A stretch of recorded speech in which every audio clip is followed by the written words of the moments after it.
Perang Iran-Israel kian membara. Trump, Iran tidak akan menang. Tensi konflik bersenjata di kawasan Timur Tengah kembali membara. Kali ini antara Iran dan Israel yang menjadi sorotan tajam publik dunia sejak Selasa 17 Juni tahun 2025.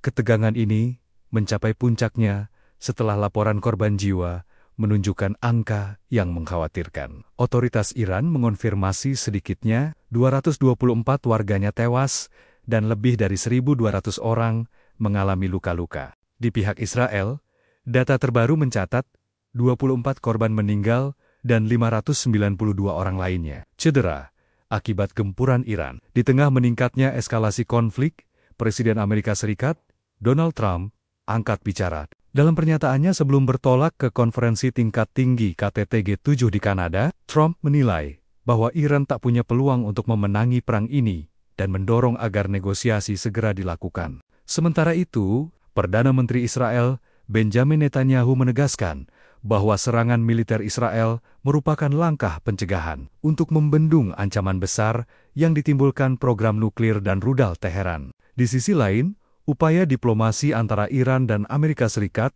sempat direncanakan melalui negosiasi nuklir. Namun agenda pembicaraan yang seharusnya berlangsung pada Minggu terpaksa dibatalkan di tengah memanasnya situasi. Rentetan pengeboman intens di wilayah strategis Iran dilaporkan bertepatan dengan pembatalan perundingan dan meningkatnya kekhawatiran pengawas nuklir PBB terhadap aktivitas atom di negara tersebut. Rafael Grossi, Kepala Badan Energi Atom Internasional (IAEA), menegaskan bahwa pihaknya belum menemukan kerusakan di area bawah tanah fasilitas pengayaan uranium Natanz, Iran. Walau demikian, bagian utama fasilitas nuklir yang berada di permukaan Natanz dilaporkan rusak parah. Grossi menambahkan pihaknya saat ini tengah mengadakan pertemuan Dewan Luar Biasa PBB guna membahas keselamatan nuklir yang terancam akibat konflik Iran dan Israel. Ketegangan antara Israel dan Iran memuncak tajam setelah Israel melancarkan serangan udara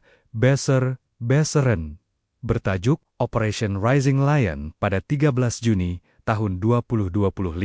Serangan ini menargetkan lebih dari 100 titik strategis di Iran, termasuk fasilitas nuklir di Natanz dan Isfahan, pusat komando militer, hingga infrastruktur sipil di Tehran. Pemerintah Iran melaporkan sedikitnya 224 orang tewas dan lebih dari 1.200 luka-luka, yang terdiri dari warga sipil, personel militer, dan ilmuwan nuklir. Serangan ini disebut sebagai salah satu yang paling intens dalam sejarah konflik kedua negara. Sebagai balasan, Iran meluncurkan puluhan rudal balistik ke wilayah Israel, menghantam kota Tel Aviv, Haifa, dan beberapa kawasan lain. Serangan balasan ini menyebabkan sedikitnya 30 korban jiwa dan ratusan lainnya mengalami luka-luka. Suara sirena peringatan terdengar sepanjang malam di berbagai kota Israel, sementara sistem pertahanan udara Iron Dome berusaha menghalau serangan. Warga Israel berbondong-bondong mengungsi ke tempat perlindungan bawah tanah, menciptakan suasana panik di tengah masyarakat.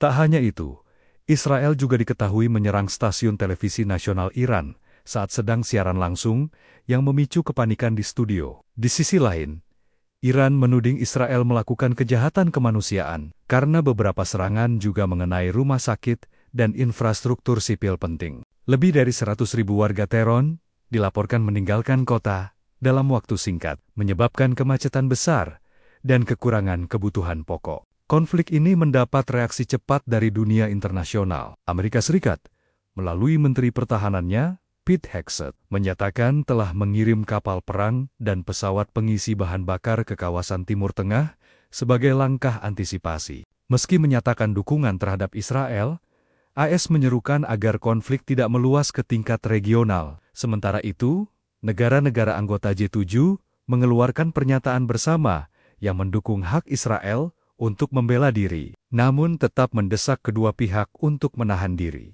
Presiden Donald Trump, yang turut menghadiri KTT G7 di Kanada, bahkan memutuskan meninggalkan forum lebih awal demi menangani krisis. Dalam pernyataannya, Trump menyatakan bahwa Iran tidak akan menang dalam konflik ini dan mendesak agar Tehran segera membuka ruang negosiasi. Ia juga memperingatkan bahwa Iran tidak boleh dibiarkan mengembangkan senjata nuklir yang bisa mengancam stabilitas global. Namun, suasana semakin panas setelah Perdana Menteri Israel, Benjamin Netanyahu, menyatakan bahwa dirinya tidak menutup kemungkinan untuk menargetkan langsung pemimpin tertinggi Iran, Ayatollah Ali Khamenei, sebagai langkah untuk mengakhiri perang. Pernyataan ini langsung menuai kecaman dari beberapa negara dan analis internasional yang menganggap hal tersebut bisa memicu eskalasi konflik menjadi perang terbuka berskala besar di Timur Tengah. Para analis internasional menyebut bahwa Israel mungkin telah meremehkan kekuatan dan daya tahan Iran. Meski terkena serangan masif, Iran tetap menunjukkan kemampuan bertahan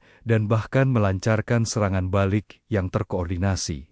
Selain itu, jaringan milisi pro-Iran seperti Hizbullah di Lebanon dan milisi Syiah di Irak dan Suriah juga bisa ikut terseret dalam konflik ini. Memperluas spektrum perang menjadi benturan regional antara blok pro-Iran dan Sekutu Barat. Di media sosial, respons publik pun terbelah. Beberapa warga Israel menyuarakan kekhawatiran akan keberlangsungan hidup mereka. Sementara sebagian warga Gaza bahkan membagikan video kehancuran Tel Aviv sebagai bentuk pembalasan simbolis atas penderitaan panjang di Palestina. Kondisi ini menandakan bahwa konflik Israel-Iran bukan hanya persoalan dua negara, melainkan menjadi simbol ketegangan ideologis yang jauh lebih dalam, mencakup agama, kekuasaan regional, dan masa depan Timur Tengah. Sejauh ini, belum ada tanda-tanda bahwa kedua negara akan mengendurkan serangan. Sinyal diplomasi masih sangat lemah, dan retorika perang justru semakin menguat